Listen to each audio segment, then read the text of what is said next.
Hey everybody! Welcome to my first ever Seeking Sara YouTube video. A little nervous about that, but I'm hoping everyone will be kind with me as I sort of explore a new medium that I've never used before. So some of you know already that I run Seeking Sara, a blog where I talk about my autistic experiences, diagnosis process, coming out, my day-to-day life, things like that. And I'm also over on Twitter and Facebook, where I get lovely messages from parents or fellow autistic people who like what I write or want to ask questions, and that's been really, really wonderful, so thank you. Seeking Sara started back in April out of a need to kind of explore who I am as an autistic person. So this video is sort of my coming out part 2. Seeking Sara launching back in April was like my coming out part 1. But I, at that point, didn't feel ready to be out to everybody in my life, family and friends included.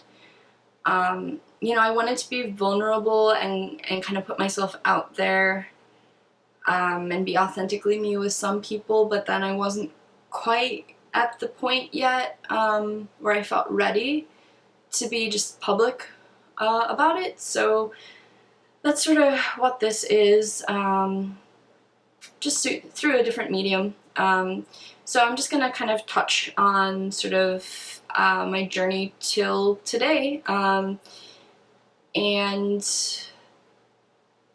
kind of look at why I feel the need to come out.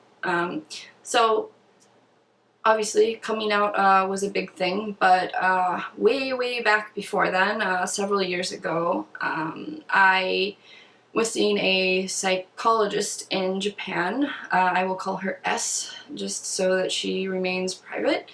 That was back in like 2015, and I was seeing her for grief, and it's kind of some culture shock too, more dealing with grief while being abroad.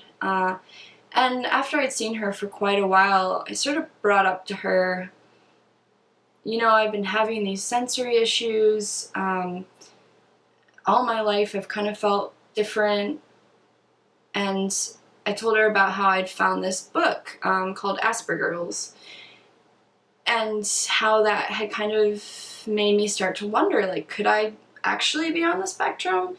But, you know, I told her, like, but I look at all these traits online and I don't really see myself in them, but yet some of it resonates with me, so like just trying to wrap my head around that with her. And I honestly expected her to like really shut me down and be like, no, Sara, are you kidding? But like, to my complete shock, she's like, well, actually I've been kind of wondering myself, and was sort of monitoring you sort of to see you know, if my suspicions were correct. So that was a huge shock to me. So she then looked at some of the writing I'd been doing, because I had been writing for quite a while just about things that I had kind of connected in my mind, and like things from Asperger's that made me go, oh my gosh, that's me too. So she then took that home. It was a lot. And she read through all of it and came back the next session and said, like, this is so useful to me. Can you keep writing?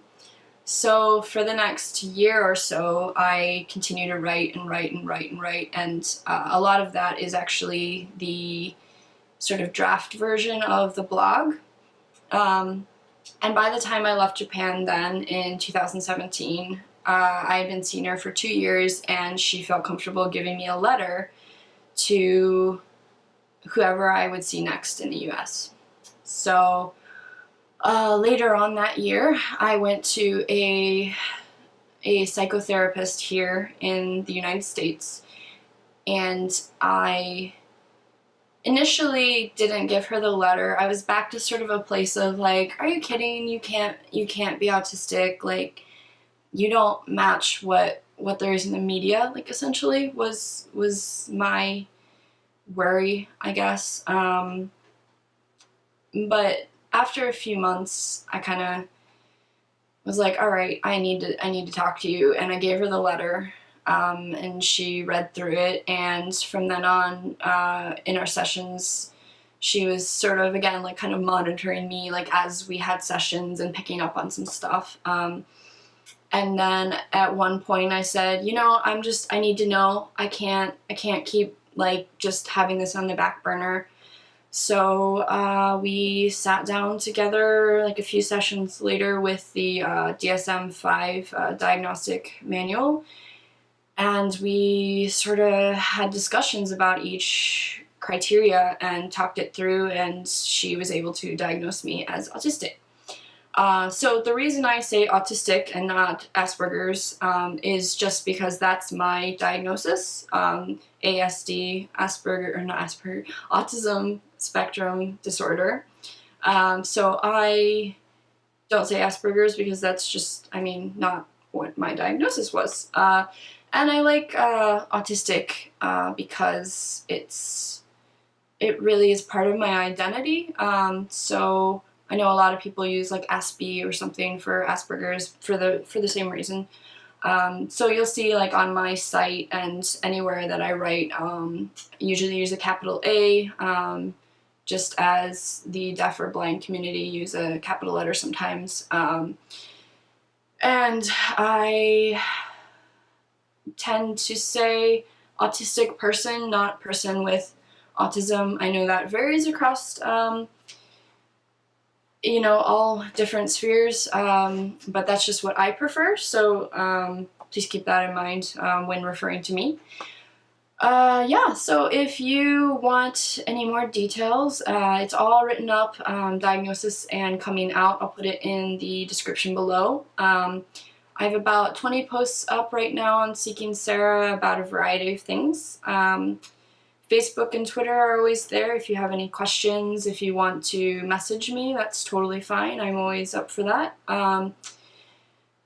Yeah, so this is coming out part 2 and a little tiny bit about my diagnosis, and yeah, it's just kind of my approach to feeling less kind of lonely and isolated and kind of feeling a bit like I'm a liar, because the people around me don't know like who I really am.